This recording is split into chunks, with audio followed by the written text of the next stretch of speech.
by the miracle of television, there you sit, looking like a Hollywood goddess. Thank you. Yeah. It's 8 years now, Priscilla, since Elvis died, as you know, and you've carved out a successful career for yourself as an actress, particularly on Dallas. So why did you think it worthwhile to regurgitate the whole Elvis thing in a book? Actually, Terry, it's not something that I wanted to do. It's only because his past kept coming up, and there's been a lot of questions about him as a person. There's been a lot of other books that were written. A lot of them did not do him justice in any way. And I felt that it was my duty to take responsibility to hopefully put everything back into perspective. It's just something that I felt I had to do. I didn't want what was written already to go down as history. But do you think it helped the perspective to reveal so many intimate details of your life together? Oh, I don't think I revealed any intimate details as much as what I was doing is putting it back into perspective. I keep going back to that because obviously all the other stories that have been going around, the rumors for all these years, the books for all these years, for the past 8 years, in fact, have blown everything out of perspective. And in my book, if you read it in its fullest, it speaks for itself. There is nothing in there that I feel, whoops, I think this is coming out, that I feel is very, it's just putting it back into perspective and making him a very normal person. But he doesn't come through as a normal person in the book. He doesn't? Through, well, no, well, normal. Because, for just instance, 1 second. For instance, I got it. Okay. Good girl. For instance, I mean, you didn't have, you slept together but didn't have any sex together for something like 6 years. Well, what's normal? What's normal? I mean, that was years ago. That was tradition, wasn't it? I mean. But then in the book. I think today what's happening is more abnormal than that. Yes, but in the book you've also said that, for instance, after you had your first child, he wouldn't have sex with you because you were a mother. Well, I think I explained that in the book. It? Yeah. No, but I think I explained that. I don't think he should be condemned. Sorry, this thing. Okay, can you hear me? Yes, you're coming through loud and clear. Okay, I don't think he should be condemned for something like that. I mean, we all have problems. We have personal problems that, thank God we're in the 80s today and we can discuss them and talk about them. You have to remember we're dealing with the 60s. It was very difficult to communicate certain, let's say, insecurities or problems that we've lived with for many years. This is the 80s. And we're fortunate to have it, and I think we're much more communicative than we were back in those days. Elvis fans, though, do feel and have expressed the feeling that you've been very disloyal in the book. Right, I understand that, and I feel I don't feel that way. I mean, I don't think many of the people here in the United States feel that way. The book has been #1 for 5 weeks. My daughter has read the book, in fact, not just once, but 3 times, and absolutely is ecstatic over it and puts, again, everything back into perspective. I think it's very painful what's been happening over there. It's not like that here. Have you read the book, Terry? Yes, I have.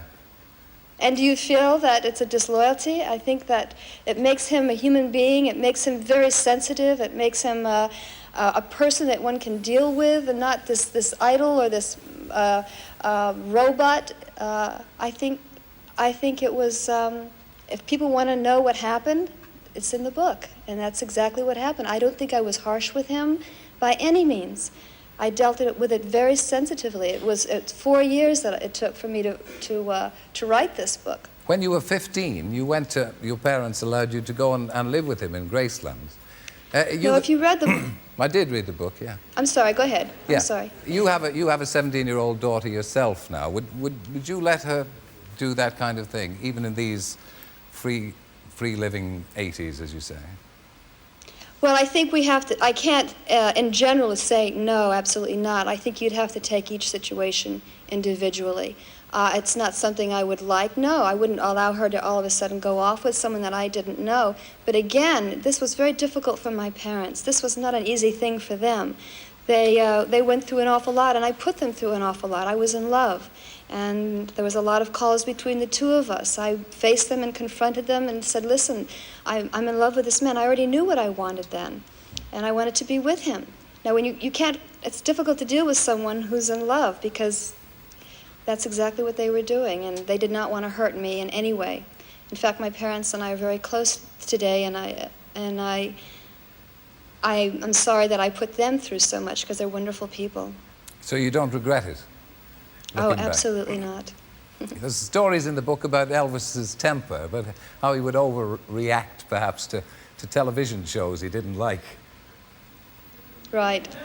Well, we all have tempers, don't we? I mean, he was able to afford his temper, let's put it that way. I mean, if he were to get upset, I mean, haven't we all felt like that? If we saw something we didn't want, I mean, if we could just take a gun or just kick it and get it out of the way, we would probably all do it. And he would replace it in a second, so... He used to shoot the television set. Pardon me? He shot the television set. Yes, he did. He did. He shot quite a few television sets. How did you find over the years that his millions of female fans would react to you? Did you find them antipathetic to you? You mean the years that I was married? Yes. Again, I can't. In general, most of them were very, very good. And then again, you had the select few who wish they had been in my place and would have done anything to have been in my place. It's a normal event that I guess happens. Mm. Well, they would have given anything to be in your place, and they obviously didn't understand when you walked out on him in the end. No, I don't think many people could, but it was just a decision that I had to make, and I had to watch out for myself and more or less make the decision for myself. It was difficult. It was not easy. Elvis and I remained good friends even after the divorce. In fact, probably more so than when we were married. We were able to come to each other under different terms and really talk, and that was quite nice. And what about Dallas? You're happy as in the part of Jenna Wade, are you? Yes, I am. Jenna is doing well, and I'm very happy. It's been tremendous for me. Well, I just... Doesn't it get Can you quiet hear me? here? That's the transatlantic It's awfully link. quiet here, too. Yeah, it's the transatlantic link. We have a gap of a second or two between the time I talk, and so if I interrupt it, of course, Priscilla stops, so it's all my fault. I was going to ask you, since we do have Patrick Duffy coming in next week on the show, whether you miss old Bobby at all, do you? I'll have to admit, I do. Patrick is a very special person. He was wonderful to work with, and I'm thankful that I had him for my first co-star, because he was very understanding that it was my major first role, and very helpful to me. It's been a pleasure to talk to you. Thank you for talking so frankly to us, and you look absolutely wonderful over all those thousands of miles on the west coast of the States. Thank you, Priscilla Presley. Thank you.